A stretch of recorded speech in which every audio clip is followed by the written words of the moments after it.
رسول الله رسول الله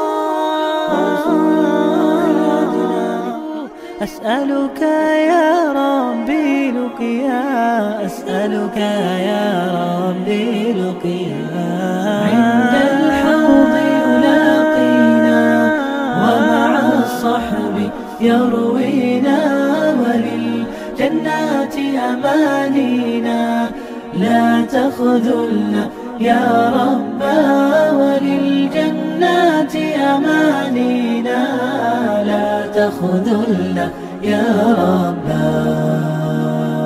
صلی اللہ علیہ وسلم۔ بسم اللہ الرحمن الرحیم، نحمدہ ونصلی علی رسولہ الکریم، اما بعد، قال رب اشرح لی صدری ویسر لی امری واحلل عقدۃ من لسانی یفقہوا قولی، اللہم انی اسألک علما نافعا وعملا متقبلا ورزقا طیبا، اللہم صلی علی محمد کلما ذکرہ الذاکرون وکلما غفل عن ذکرہ الغافلون۔ عزیز سامعین، السلام علیکم ورحمۃ اللہ وبرکاتہ۔ آج ہم لیں گے بیعت عقبہ۔ جیسے کہ پچھلی بار میں نے بتایا تھا کہ نبوت کے 11ویں سال یعنی لاسٹ ایئر جب آپ صلی اللہ علیہ وسلم کے پاس یثرب کے 6 آدمیوں نے آ کر اسلام قبول کر لیا تھا، آپ اس کو ذہن میں رکھیں، اور رسول اللہ صلی اللہ علیہ وسلم سے وعدہ کیا تھا کہ اپنی قوم میں جا کر آپ صلی اللہ علیہ وسلم کی رسالت کی تبلیغ کریں گے۔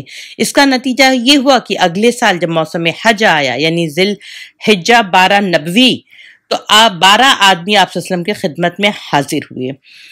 یہ لوگ جو تھے اس میں 5 لوگ پہلے ہی والے تھے یعنی پچھلی سال والے تھے اور باقی نئے تھے ساتھ۔ ان میں سے 2 آدمی جو تھے قبیلہ اوس سے تھے، باقی سب قبیلہ خزرج سے تھے، یعنی بڑی تعداد خزرج کی تھی۔ تو خزرج والوں سے جب آپ صلی اللہ علیہ وسلم ملاقات کیے تو آپ صلی اللہ علیہ وسلم نے فرمایا کہ نا آپ لوگ کون سے خزرج ہیں جو یہودیوں کے ساتھ یعنی ان کے پڑوس میں ہیں؟ تو انہوں نے کہا ہاں۔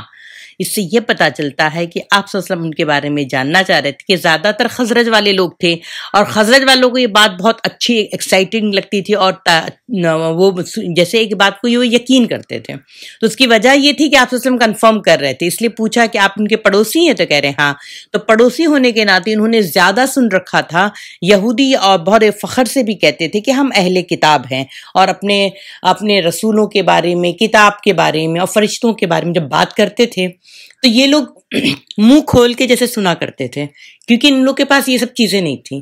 تو اس لیے اللہ کے رسول صلی اللہ علیہ وسلم نے پوچھ بھی لیا کہ آپ ان کے پڑوس میں رہتے ہیں۔ اب ان لوگوں نے رسول اللہ صلی اللہ علیہ وسلم سے منع عقبہ کے پاس ملاقات کی اور آپ صلی اللہ علیہ وسلم سے چند باتوں پر بیعت کی۔ عقبہ کی اس بیعت کی تفصیل صحیح بخاری میں حضرت عبادہ بن صامت رضی اللہ تعالیٰ عنہ سے مروی ہے۔ وہ بیان کرتے ہیں کہ رسول اللہ صلی اللہ علیہ وسلم نے فرمایا، آؤ مجھ سے اس بات پر بیعت کرو گے، اللہ کے ساتھ کسی چیز کو شریک نہ کرو گے، چوری نہ کرو گے، زنا نہ کرو گے، اپنی اولاد کو قتل نہ کرو گے، اپنے ہاتھ پاؤں کے درمیان گھڑ کر کوئی بہتان نہ لاؤ گے، اور کسی بھلی بات میں میری نافرمانی نہ کرو گے۔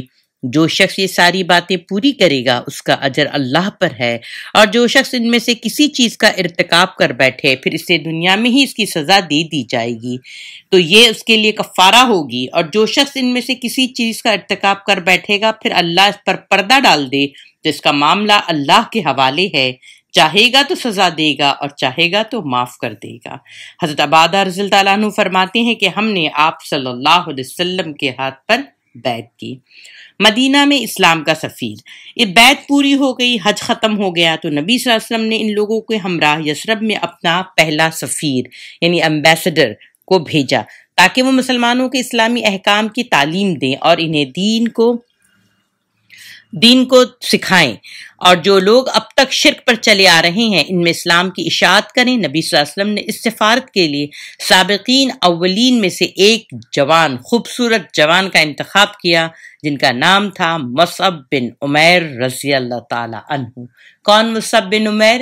جنہوں نے اپنی عقل کو کیا کی تھی؟ ٹھوکر ماری تھی، اور کس سے محبت تھی، کس سے عشق کیا تھا؟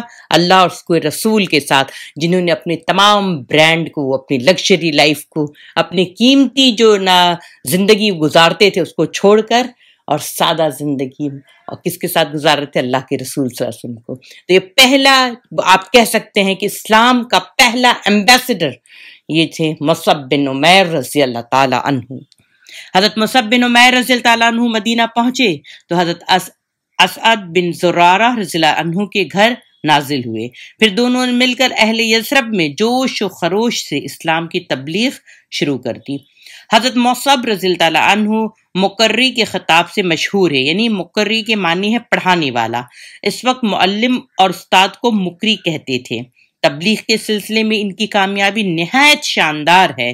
ایک روز حضرت اسد بن زرارہ رضی اللہ عنہ انہیں ہمراہ لے کر بنی عبد الاشہل اور بنی ظفر کے محلے میں تشریف لے گئے اور وہاں بنی ظفر کے ایک باغ کے اندر مرک نامی ایک کنویں پر بیٹھ گئے. ان کے پاس چند مسلمان بھی جمع ہو گئے. اس وقت بنی عبد الاشہل کے دونوں سردار یعنی حضرت سعد بن معاذ اور حضرت اسید بن حضیر مسلمان نہیں ہوئے تھے رضی اللہ تعالی عنہم، بلکہ شرک پر ہی تھے. انہیں جب یہ خبر ہوئی تو حضرت سعد نے حضرت اسید سے کہا، ذرا جاؤ ان دونوں کو جو ہمارے کمزوروں کو بیوقوف بنانے ہیں ڈانٹو اور ہمارے محلے میں آنے سے منع کر دو. چونکہ اسد بن زرارہ میری خالہ کا لڑکا ہے اسی لیے میں تمہیں بھیج رہا ہوں، ورنہ میں یہ کام خود انجام دیتا. اسید نے اپنا حربہ یعنی اپنی لاٹھی اٹھائی اور ان دونوں کے پاس پہنچے. حضرت اسد نے انہیں آتا دیکھ کر حضرت مصعب رضی اللہ تعالیٰ عنہ سے کہا، اپنی قوم کے سردار تمہارے پاس آ رہا ہے، یہ اپنی قوم کا سردار تمہارے پاس آ رہا ہے، اس کے بارے میں اللہ سے سچائی اختیار کرنا. حضرت مصعب رضی اللہ تعالیٰ عنہ نے کہا، اگر یہ بیٹھا تو اس سے بات کروں گا. اور سید پہنچے تو ان کے پاس کھڑے ہو کر بہت سخت بات کہی اور بولے، تم دونوں ہمارے یہاں کیوں آئے ہو جو ہمارے کمزوروں کو بیوقوف بناتے ہو؟ یاد رکھو اگر تمہیں اپنی جان کی ضرورت ہے تو ہم سے الگ رہو. ابھی کھلی دھمکی تھی. وہ چاہتے کیا تھے کہ وہ سمجھ رہے تھے کہ ہم لوگ سردار ہیں تو یہ ہمارے لوگوں کو بیوقوف بنائیں گے اور اپنے دین میں شامل کر لیں گے، تو یہ اپنی خیال کر رہے تھے اپنی قوم کا. تو اس پر حضرت مصعب نے کہا رضی اللہ تعالیٰ عنہ نے کہا، کیوں نہ آپ بیٹھیں اور کچھ سنیں، اگر کوئی بات آپ کو پسند آ جائے تو قبول کر لیں، پسند نہ آئے تو چھوڑ دیں. حضرت سید نے کہا، ہاں یہ بات تو تم نے صحیح کہی ہے. اس کے بعد وہ اپنا حربہ گاڑ کر بیٹھ گئے. اب حضرت مصعب رضی اللہ تعالیٰ عنہ نے اسلام کی بات شروع کی اور قرآن کی تلاوت فرمائی. ان کا بیان ہے کہ بخدا ہم نے حضرت اسید کے بولنے سے پہلے ہی ان کے چہرے کی چمک دمک سے ان کے اسلام کا پتہ لگا لیا. اس کے بعد انہوں نے زبان کھولی تو کیا کہا، یہ تو بڑا ہی عمدہ اور بہت ہی خوبصورت کلام ہے. تم لوگ کسی کو اس دین میں جب داخل کرتے ہو تو کیا کرتے ہو؟ انہوں نے کہا، آپ غسل کر لیں، کپڑے پاک کر لیں، پھر حق کی شہادت دیں، پھر 2 رکعت نماز پڑھیں. انہوں نے اٹھ کر غسل کیا، کپڑے پاک کیے، کلمہ شہادت ادا کی اور نماز ادا کی. پھر بولے، میرے پیچھے ایک اور شخص ہے، اگر وہ تمہارا پیروکار بن جائے تو اس کی قوم کا کوئی آدمی باقی نہ بچے گا اور میں اس کو ابھی تمہارے پاس بھیج رہا ہوں. اشارہ حضرت سعد بن معاذ رضی اللہ تعالیٰ عنہ کی طرف تھا. اس کے بعد حضرت سید اپنا حربہ اٹھایا اور پلٹ کر حضرت سعد کے پاس پہنچے. وہ اپنی قوم کے محفل کے ساتھ تشریف فرما تھے. حضرت سید کو دیکھ کر بولے، بخدا یہ شخص تمہارے پاس جو چہرہ لے کر آیا ہے یہ وہ چہرہ نہیں جسے وہ لے کر گیا تھا. جب حضرت سید محفل کے پاس آ کھڑے ہوئے تو حضرت سعد سے ان سے دریافت کیا کہ تم نے کیا کیا؟ انہوں نے کہا، میں نے ان دونوں سے بات کی تو واللہ مجھے کوئی حرج تو نظر نہیں آیا، ویسے میں نے انہیں منع کر دیا ہے اور انہوں نے کہا ہے کہ ہم وہی کریں گے جو آپ چاہیں گے، یعنی آپ چاہیے مل لیجئے، آپ جو چاہیں گے ہم وہی کریں گے. ان کا آئیڈیا یہ تھا کہ اس طرح سے کم بات تو سن لیں. اور مجھے معلوم ہوا کہ بنی حارثہ کے لوگ اسد بن زرارہ کو قتل کرنے گئے ہیں. اس کی وجہ یہ ہے کہ وہ جانتے ہیں کہ اسد آپ کی خالہ کا لڑکا ہے، لہٰذا وہ چاہتے ہیں کہ آپ کا عہد توڑ دیں. یہ سن کر سعد غصے سے بھڑک اٹھے اور اپنا نیزہ لے کر سیدھے ان دونوں کے پاس پہنچے تو دیکھا دونوں اطمینان سے بیٹھے ہیں. سمجھ گئے کہ سید کا منشا یہ تھا کہ میں ان کی بات سنوں، تو انہوں نے جو ان کو للکار کر بھجوایا تھا تو وہ سمجھ گئے کہ یہ تو دونوں سکون سے بیٹھے ہوئے، ایسی کوئی بات ہوتی تو یہ ڈرتے مجھ سے. تو یہ کیا کہہ رہے ہیں، سمجھ گئے کہ یہ بات سنوانا چاہ رہے ہیں. تو وہ کہتے ہیں ادھر حضرت اسد نے حضرت مصعب سے پہلے ہی کہہ دیا تھا، بخدا تمہارے پاس ایک ایسا سردار آ رہا ہے جس کے پیچھے اس کی پوری قوم ہے، اگر اس نے تمہاری بات مان لی تو پھر اس سے کوئی نہ بچھڑے گا۔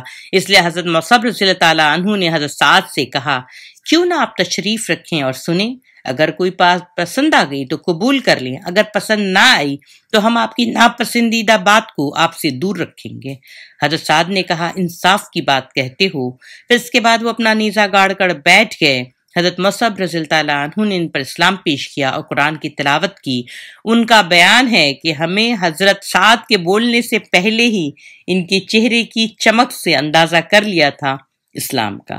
اس کے بعد انہوں نے زبان کھولی اور فرمایا، تم لوگ اسلام لاتے ہو تو کیا کرتے ہو؟ انہوں نے پھر وہی بات دہرائی تو انہوں نے وہی عمل پھر کیا۔ انہوں نے بھی غسل کیا، کپڑے پاک کیے، حق کی شہادت دی، پھر 2 رکعت نماز پڑھی۔ حضرت سعد نے اپنا نیزہ اٹھایا اور اپنے قوم کی محفل میں تشریف لائے۔ لوگوں نے دیکھتے ہی کہا کہ یہ حضرت سعد جو چہرہ لے کر گئے تھے اس کے بجائے کوئی دوسرا چہرہ ہے۔ پھر جب حضرت سعد اہل مجلس کے پاس آ کر رکے تو بولے، اے بنو عبد الاشہل، تم لوگ اپنے اندر میرا معاملہ کیسا پاتے ہو، یعنی میں تمہارے لیے کیسا سردار ہوں؟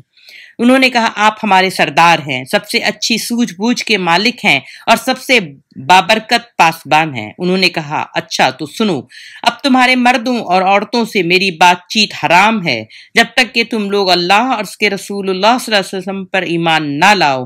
ان کی بات کا اثر یہ ہوا کہ شام ہوتے ہوتے قبیلہ کا کوئی مرد اور کوئی عورت ایسی نہ تھی جو مسلمان نہ ہو گئی ہو۔ سبحان اللہ۔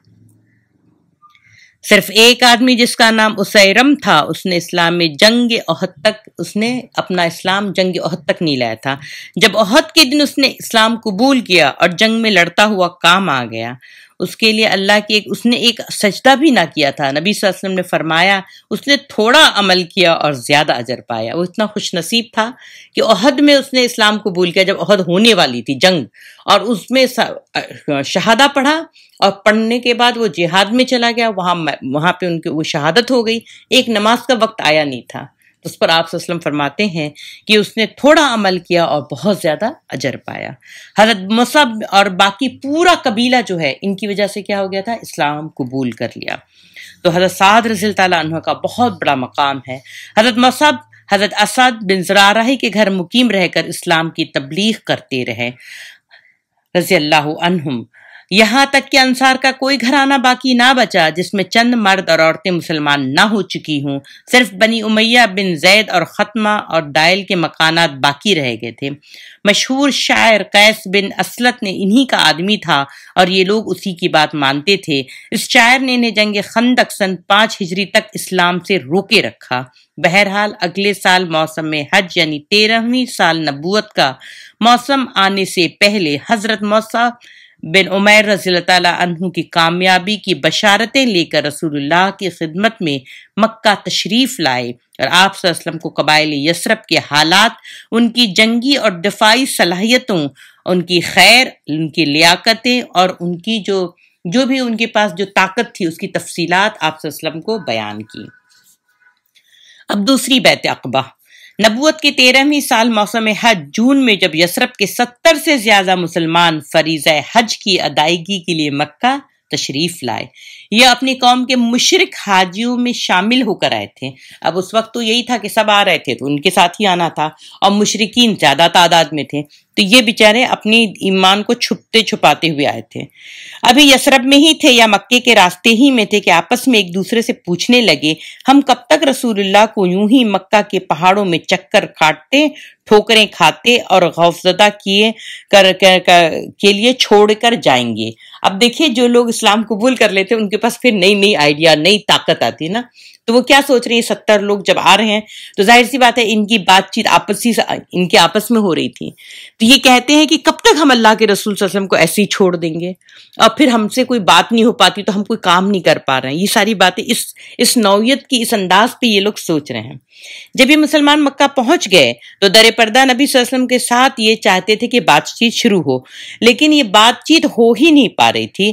آخر کار اس بات پر اتفاق ہو گیا کہ دونوں فریق ایام تشریق کے درمیانی دن 13 ذی الحجہ کو منا میں جمرہ اول یعنی نا جو آپ نے دیکھا نا پہلا شیطان، اس کے پاس جو ہے عقبہ کی جو گھاٹی ہے اس میں جمع ہوں، اور اجتماعی رات کی تاریکی میں بالکل خفیہ طریقے سے، جو ہم شیطان کو کنکری مارتے ہیں تو پہلا جو جمرات ہے وہ جو شیطان ہے اس کے پاس وہ عقبہ کی گھاٹی ہے، تو وہاں پہ انہوں نے طے کیا کہ آپ نا رات کو خفیہ طور سے ملیں گے۔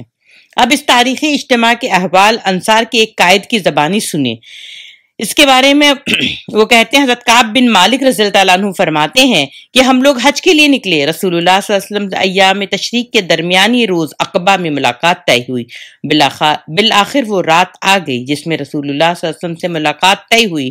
ہمارے ساتھ ہمارے ایک معزز سردار عبداللہ بن حرام بھی تھے جو ابھی اسلام نہ لائے تھے، ہم نے ان کو ساتھ لیا، ورنہ ہمارے ساتھ ہماری قوم کے جو مشرکین تھے ہم نے ان سے اپنا سارا معاملہ خفیہ رکھا تھا۔ بس یہ اچھے آدمی تھے اور یہ ان کو ٹھیک لگتا تھا، حق کی بات کرتے تھے مگر اسلام قبول نہیں کیے تھے، تو یہ سردار عبداللہ بن حرام جو تھے ان کے ساتھ تھے۔ مگر ہم نے عبداللہ بن حرام سے بات چیت کی اور کہا کہ اے ابو جابر، آپ صلی اللہ علیہ وسلم ایک معزز اور شریف سربراہ ہیں اور ہم آپ کو آپ کی موجودہ حالات سے نکالنا چاہتے ہیں تاکہ آپ کل کلاں آگ کی ایندھن نہ بن جائیں۔ اس کے بعد ہم نے اسلام کی دعوت دی اور بتلایا کہ آج عقبہ میں رسول اللہ صلی اللہ علیہ وسلم سے ہماری ملاقات طے ہے، تو انہوں نے اسلام قبول کر لیا اور ہمارے ساتھ عقبہ تشریف لے گئے اور نقیب بھی مقرر ہوئے۔ اب سبحان اللہ، دیکھیے ان کے اسلام قبول کرنے کی وجہ یہ تھی کہ مدینہ والے آپس میں بات کر رہے تھے کہ ہم ان کو تو سردار بنائے ہوئے لیکن یہ مشرکین ہیں، آپ صلی اللہ علیہ وسلم سردار ہیں اور وہاں سے ملنے آئیں گے تو ہمارا سردار مشرکین رہے گا، تو ان کو کتنی اچھے سے دعوت دے رہے ہیں کہ دیکھیے کل کلاں آپ کہیں آگ میں نہ ڈالے جائیں، اور ایسی ایسی بات ہے۔ اب وہ ان کے دکھ کو سمجھ رہے ہیں تو انہوں نے پھر اسلام کو قبول کیا کہ صحیح بات ہے، جب میں بات کرنے جا رہا ہوں تو میں بات کروں گا کیا۔ اور کس طرح سے اللہ سبحانہ تعالیٰ بتا رہا ہے کہ ہر انسان جو ہے وہ الگ سوچ رکھتا ہے، اس کو پتہ نہیں کون سی بات کب اپیل کرتی ہے اور اسلام کی، اور وہ اسلام کو قبول کر لیتا ہے۔ حضرت کعب رضی اللہ تعالیٰ عنہ کی واقعی تفصیل یہ بیان فرماتے ہیں کہ ہم لوگ حسب دستور اس رات اپنی قوم کے ہمراہ اپنے ڈیروں میں سوئے ہوئے تھے، لیکن جب 1/3 رات گزر گئی تو اپنے ڈیروں سے نکل کر رسول اللہ صلی اللہ علیہ وسلم کے طے شدہ مقام پر پہنچے۔ ہم اس طرح سے چپکے دبک کر نکلتے تھے جیسے چڑیا اپنے گھونسلے سے سکڑ کر نکلتی ہے، یہاں تک کہ ہم سب عقبہ میں جمع ہو گئے، اس قدر خاموشی اور رازداری کے ساتھ۔ ہماری کل تعداد 75 تھی، 73 مرد اور 2 عورتیں۔ دیکھیے 73 مرد تھے اور 2 عورتیں تھیں، اور ایک جو خواتین تھیں ان کا نام تھے، ایک تھی ام عمارہ نصیبہ بنت کعب رضی اللہ تعالی عنہا جو قبیلہ بنو نجار سے تعلق رکھتی تھیں، اور دوسرے ام منی اسما بنت عمر تھی جن کا تعلق قبیلہ بنو سلمہ سے تھا۔ یہ سب گھاٹی میں جمع ہو کر رسول اللہ صلی اللہ علیہ وسلم کا انتظار کرنے لگے۔ آخر وہ لمحہ آ ہی گیا جب آپ صلی اللہ علیہ وسلم تشریف لائے۔ آپ کے ساتھ آپ کے چچا حضرت عباس بن عبد المطلب بھی تھے، اور اگرچہ یہ اپنی قوم کے دین پر تھے، یعنی دین عبد المطلب پر تھے، ابھی اسلام قبول نہیں لائے تھے، مگر ان کی فکر دیکھیے، وہ چاہتے تھے کہ اپنے بھتیجے کے معاملے میں وہ موجود رہیں اور ان کے لیے پختہ اطمینان کر لیں، اس لیے انہوں نے کیا کیا، اس راز میں حضرت عباس شامل تھے رضی اللہ تعالیٰ عنہ، انہوں نے اسلام بعد میں قبول کیا۔ لیکن دیکھیے محبت دیکھیے، جیسے چچا ابو طالب کی محبت، چچا عباس رضی اللہ تعالیٰ عنہ کی بڑی محبت تھی۔ گفتگو کا جب آغاز ہوتا ہے تو جب مجلس مکمل ہو گئی تو دینی اور فوجی تعاون کا عہد و پیمان کو قطعی اور آخری شکل دینے کے لیے گفتگو کا آغاز ہوا۔ رسول اللہ صلی اللہ علیہ وسلم کے چچا حضرت عباس نے سب سے پہلے زبان کھولی۔ ان کا مقصد یہ تھا کہ وہ پوری صراحت اور وضاحت کے ساتھ اس ذمہ داری کی نزاکت کو واضح کر دیں جو عہد و پیمان کے نتیجے میں مدینہ والوں پہ، ان حضرات پر پڑنے والی تھی۔ چنانچہ انہوں نے کہا، خزرج کے لوگوں، خزرج اس لیے کہا کہ خزرج کے لوگ زیادہ تھے، خزرج کے لوگوں، عام اہل عرب انصار کے دونوں ہی قبیلے یعنی خزرج اور اوس کو خزرج ہی کہتے تھے، ہمارے اندر محمد صلی اللہ علیہ وسلم کی جو حیثیت ہے وہ تمہیں معلوم ہے، ہماری قوم کے جو لوگ دینی نقطۂ نظر سے ہمارے ہی جیسی رائے رکھتے ہیں، ہم نے محمد صلی اللہ علیہ وسلم کو ان سے محفوظ رکھا، یعنی میں نے بھی دین نہیں قبول کیا، جو میری جیسی رائے رکھتے ہیں مگر ان کے شر سے ہم نے ان کو محفوظ رکھا ہے۔ وہ اپنی قوم اور اپنے شہر میں قوت، عزت، طاقت، حفاظت کے اندر ہیں، مگر اب وہ تمہارے ہاں جانے اور تمہارے ساتھ لاحق ہونے پر مصر ہیں، یعنی تمہارے ساتھ وہ جانا چاہتے ہیں۔ لہٰذا اگر تمہارا یہ خیال ہے کہ تم انہیں جس چیز کی طرف بلا رہے ہو اسے نبھا لو گے اور انہیں ان کے مخالفین سے بچا لو گے، تب تو ٹھیک ہے، تم نے جو ذمہ داری اٹھائی ہے اسے تم جانو۔ لیکن اگر تمہیں یہ اندازہ ہے کہ تم انہیں اپنے پاس لے جانے کے بعد ان کا ساتھ چھوڑ کر کنارہ کش ہو جاؤ گے، تو پھر ابھی سے انہیں چھوڑ دو، کیونکہ وہ اپنی قوم، اپنی شہر میں بہرحال عزت اور حفاظت سے ہیں۔ یا اسلام کا پہلا اصول سمجھ لیجئے۔ دیکھیے یہ فطرت، دین الفطرت ہے۔ عباس رضی اللہ تعالیٰ عنہ اب اسلام پر نہیں ہے، یہ دین الفطرت ہے۔ پہلے ہی بات کو کلیئر کر لیں، تاکہ ہو سکتا ہے کہ وہ محبت میں اور جذبے میں آ کے وہ کام کر رہا، تو ان کو باقاعدہ حضرت عباس نے کیا کیا، ان کو بتایا کہ دیکھیے یہ مقام ہے آپ صلی اللہ علیہ وسلم کا ہمارے بیچ، اور آپ کے ساتھ یہ پریشانی آئے گی تو کیا آپ اس کو لے رہے ہیں، تاکہ وہ غفلت والے ذہن سے نہ سوچیں۔ حضرت کعب رضی اللہ تعالیٰ عنہ نے کہا، ہم نے عباس رضی اللہ تعالیٰ عنہ سے کہا آپ کی بات ہم نے سن لی، اب اے اللہ کے رسول صلی اللہ علیہ وسلم آپ گفتگو فرمائیے اور اپنے لیے اور اپنے رب کے لیے جو عہد و پیمان پسند کریں کر لیجئے۔ اس جواب سے پتہ چلتا ہے کہ اس عظیم ذمہ داری کو اٹھانے اور اس پرخطر نتائج کو جھیلنے کے سلسلے میں انصار کے عزم محکم، شجاعت و ایمان اور جوش و اخلاص کا کیا حال تھا۔ اس کے بعد رسول اللہ صلی اللہ علیہ وسلم نے گفتگو فرمائی، آپ صلی اللہ علیہ وسلم نے پہلے قرآن کی تلاوت کی، اللہ کی طرف دعوت دی، اسلام کی ترغیب دی، اس کے بعد بیعت ہوئی۔ اب بیعت کی جو دفعات تھیں، جو بیعت کی جو نا کانٹیکسٹ تھا وہ آپ سن لیجئے کہ بیعت کا واقعہ امام احمد نے حضرت جابر رضی اللہ تعالیٰ عنہ سے تفصیل کے ساتھ روایت کیا ہے۔ حضرت جابر رضی اللہ تعالیٰ عنہ کا بیان ہے کہ ہم نے عرض کی، اے اللہ کے رسول صلی اللہ علیہ وسلم، ہم آپ صلی اللہ علیہ وسلم سے کس بات پر بیعت کریں؟ آپ نے فرمایا، اس بات پر کہ چستی اور سستی ہر حال میں بات سنو گے اور مانو گے، تنگی اور خوشحالی ہر حال میں مال خرچ کرو گے، بھلائی کا حکم دو گے، برائی سے روکو گے، اللہ کی راہ میں اٹھ کھڑے ہوگے اور اللہ کے معاملے میں کسی ملامت کرنے کی ملامت کی پرواہ نہ کرو گے، اور جب میں تمہارے پاس آ جاؤں گا تو میری مدد کرو گے، اور جس چیز سے اپنی جان اور اپنے بال بچوں کی حفاظت کرتے ہو اس سے بھی میری حفاظت کرو گے، اور تمہارے لیے جنت ہے۔ حضرت کعب رضی اللہ تعالیٰ عنہ کی روایت ہے کہ جسے ابن اسحاق نے ذکر کیا، صرف آخری دفعہ کا ذکر ہے، چنانچہ اس میں کہا گیا کہ رسول اللہ صلی اللہ علیہ وسلم نے قرآن کی تلاوت، اللہ کی طرف دعوت اور اسلام کی ترغیب دینے کے بعد فرمایا، میں تم سے اس بات پر بیعت لیتا ہوں کہ تم اس چیز سے میری حفاظت کرو گے جس سے اپنے بال بچوں کی حفاظت کرتے ہو۔ اس پر حضرت براء بن معر نے آپ صلی اللہ علیہ وسلم کا ہاتھ پکڑا اور کہا، ہاں، اس ذات کی قسم جس نے آپ کو نبی حق بنا کر بھیجا ہے، ہم یقیناً اس بات سے، اس چیز سے آپ کی حفاظت کریں گے جس سے اپنے بال بچوں کی حفاظت کرتے ہیں، لہٰذا اے اللہ کے رسول صلی اللہ علیہ وسلم آپ ہم سے بیعت کر لیجئے۔ ہم خدا کی قسم جنگ کے لیے بیٹھے ہیں اور ہتھیار ہمارا کھلونا ہے، اور ہماری یہی ریت باپ دادا سے چلی آ رہی ہے۔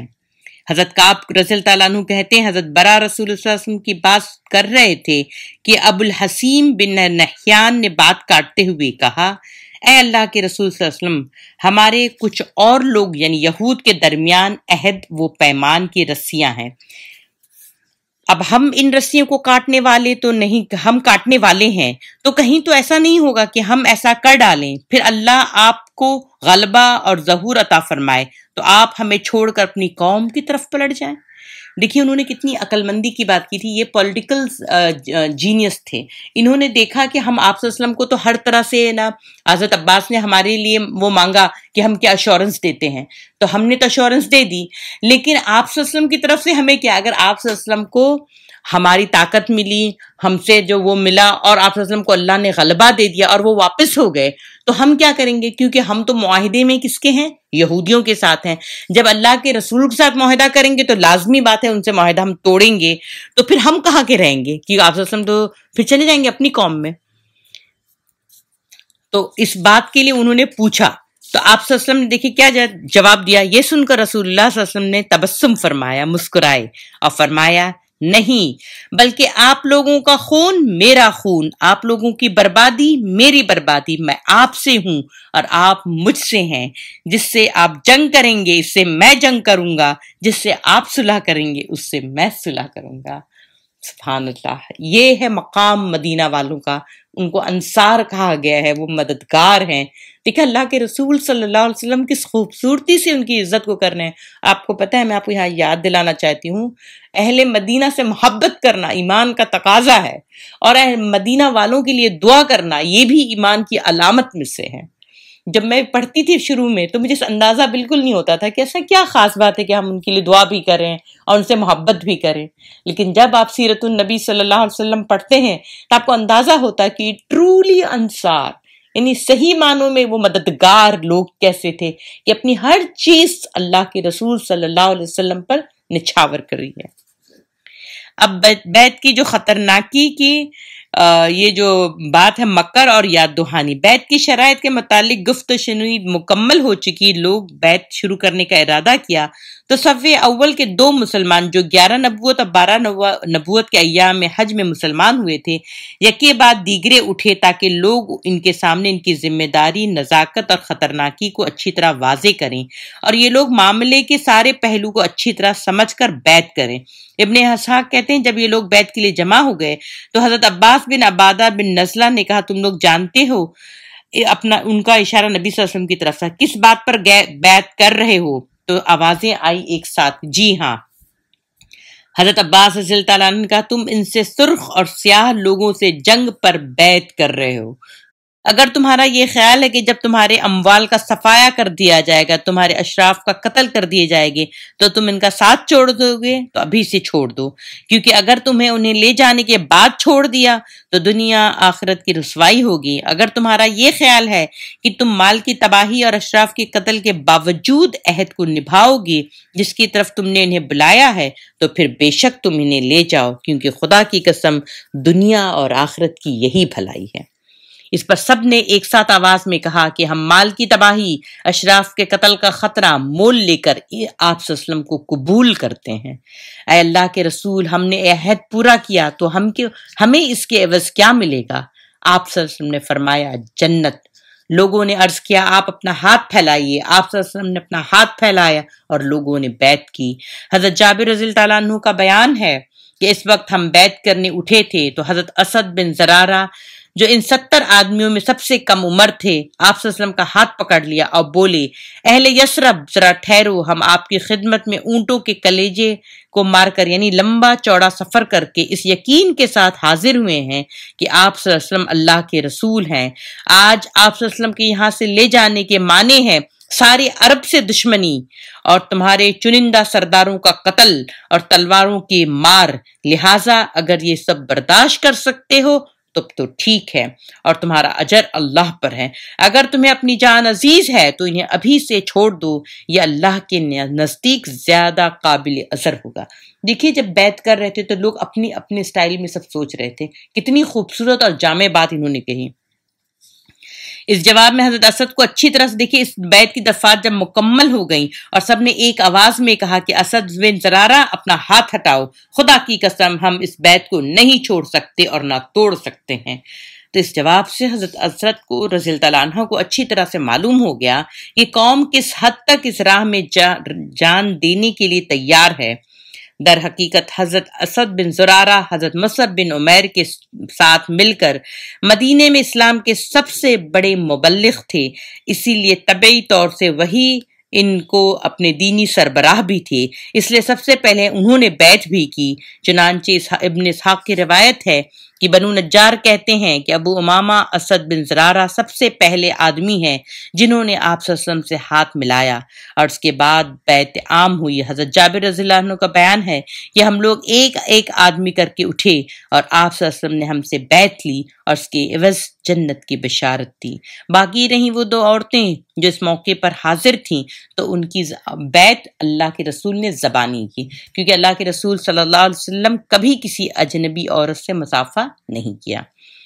12 نقیب. اب جب اتنے لوگ تھے تو اللہ کے رسول صلی اللہ علیہ وسلم نے کیا کیا، ان کے 12 ان کے چھوٹے چھوٹے سے گروپ بنا دیے اور ان کے 12 لیڈر ان کے اندر ان کو کمان دے دی. جب ان نقبہ کا انتخاب ہو چکا تو ان سے سردار اور ذمہ دار ہونے کی حیثیت سے رسول اللہ صلی اللہ علیہ وسلم نے ایک اور عہد لیا. آپ صلی اللہ علیہ وسلم نے فرمایا آپ لوگ اپنی قوم کے جملہ معاملہ کے کفیل ہیں جیسے حواری حضرت عیسیٰ علیہ السلام کے جانب سے کفیل ہوئے تھے، میں اپنی قوم یعنی مسلمانوں کا کفیل ہوں. ان سب نے کہا جی ہاں. تو اس طرح سے آپ صلی اللہ علیہ وسلم نے ان کو اپنی بیعت کے کروائی اور پھر ان کو بنایا 12 گروپ میں اور ان کو بھیجا. تو شیطان معاہدے کا انکشاف کرتا ہے. جب معاہدہ مکمل ہو چکا تو شیطان کو اس بات کا پتہ لگا، اس کو تھوڑا دیر سے پتہ چلی. اب اس کو جیسے ہی پتہ چلا تو اس نے سوچا کہ کیسے خبر پہنچا دی جائے کہ قریش جو ہے وہ اچانک اس اجتماع کے شرکا پر ٹوٹ پڑے اور انہیں گھاٹی میں ہی جال لیں. اس لیے شیطان نے جھٹ ایک اونچی جگہ کھڑے ہو کر نہایت بلند آواز میں جو شاید کبھی سنی گئی ہو پکار لگائی، خیمے والو محمد صلی اللہ علیہ وسلم کو دیکھو، یہ اس وقت بددین کے اس کے ساتھ ہیں اور تم اس سے لڑنے کے لیے جمع ہو رہے ہیں. رسول اللہ صلی اللہ علیہ وسلم نے فرمایا یہ اس گھاٹی کا شیطان ہے. اور آپ صلی اللہ علیہ وسلم اس کو کہا او اللہ کے دشمن سن، اب میں تیرے لیے جلد ہی فارغ ہو رہا ہوں. اس کے بعد آپ صلی اللہ علیہ وسلم نے لوگوں سے فرمایا کہ وہ اپنے ڈیروں پر چلے جائیں.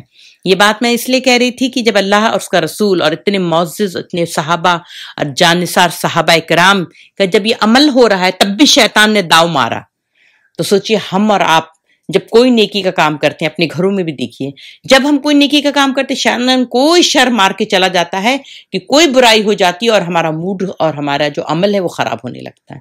تو اسی لیے ہر وقت جو آپ صلی اللہ علیہ وسلم نے بات بتائی کہ کوئی کام کرنے سے پہلے کیا کر لیں، بسم اللہ کر لیا کریں.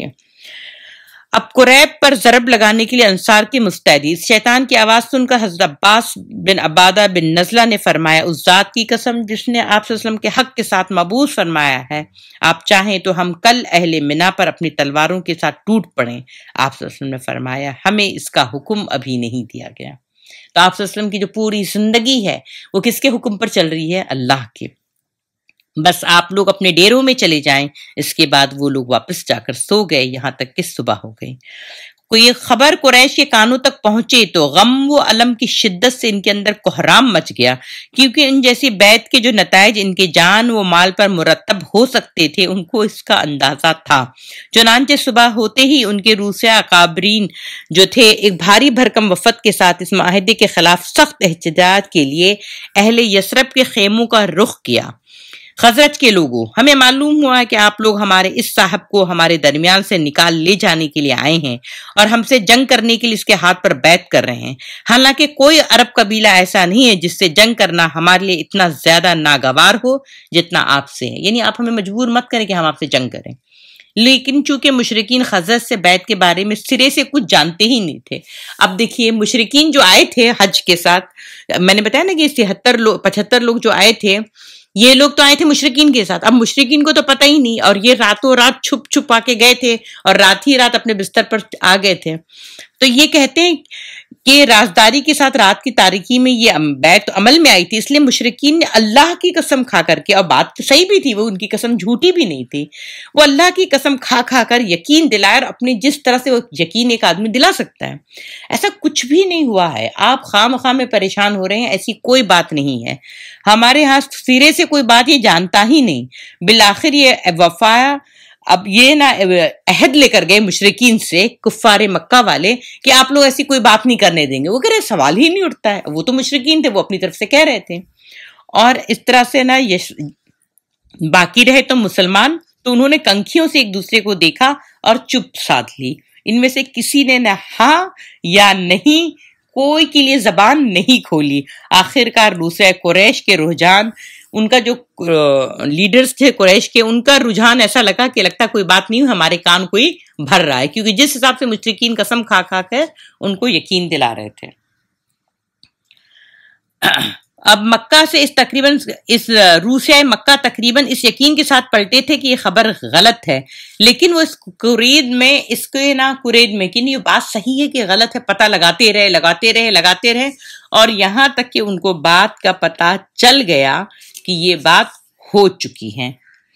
اور جب یہ بات ان کو پتہ چل کہ یہ عقبہ کی دوسری بیعت ہے جسے بیعت عقبہ کبریٰ کہا جاتا ہے، یہ بیعت ایک ایسی فضا میں زیر عمل آئی جس پر محبت، وفاداری، منتشر اہل ایمان کے درمیان تعاون و تناصر، باہمی اعتماد اور شجاعت کے جذبات چھپے ہوئے تھے۔ چنانچہ یثربی اہل ایمان کے دل اپنے کمزور مکی بھائیوں کی شفقت سے لبریز تھے۔ ان کے اندر ان بھائیوں کی حمایت کا جوش تھا، ان پر ظلم کرنے والوں کے خلاف غم غصہ تھا، ان کے سینے میں اپنے اس بھائی کی محبت سے سرشار تھے جسے دیکھے بغیر محض اللہ اور رسول سے محبت کرنے کی وجہ سے اپنا بھائی قرار دیا۔ اور یہ جذبات و احساسات محض کسی عارضی کشش کا نتیجہ نہ تھا جو دن گزرنے کے ساتھ ساتھ ختم ہو جاتی ہے، بلکہ اس کا منبع ایمان باللہ، ایمان بالرسول، ایمان بالکتاب تھا، یعنی وہ ایمان جو ظلم عداوان کی کسی بڑی سے بڑی قوت کے سامنے سرنگو یا سر نہیں جھکاتا۔ وہ ایمان جب اس کی باد بہار چلتی ہے تو عقیدہ و عمل میں عجائبات کا ظہور ہوتا ہے۔ اسی ایمان کی بدولت مسلمان نے صفحات زمانے پر ایسے کارنامے ثبت کیے اور ایسے آثار و نشانات چھوڑے کہ ان کی نظیر ماضی و حاضر میں خالی ہے، سوائے مسلمانوں کی کوئی نے ایسی مثال پیش نہیں کی۔ تو آئندہ ہم انشاءاللہ دیکھیں گے کہ ہجرت کے ہراول دستے کی ہجرت کون اولین لوگ تھے جنہوں نے ہجرت کی تھی۔ جزاک اللہ خیر، شکراً۔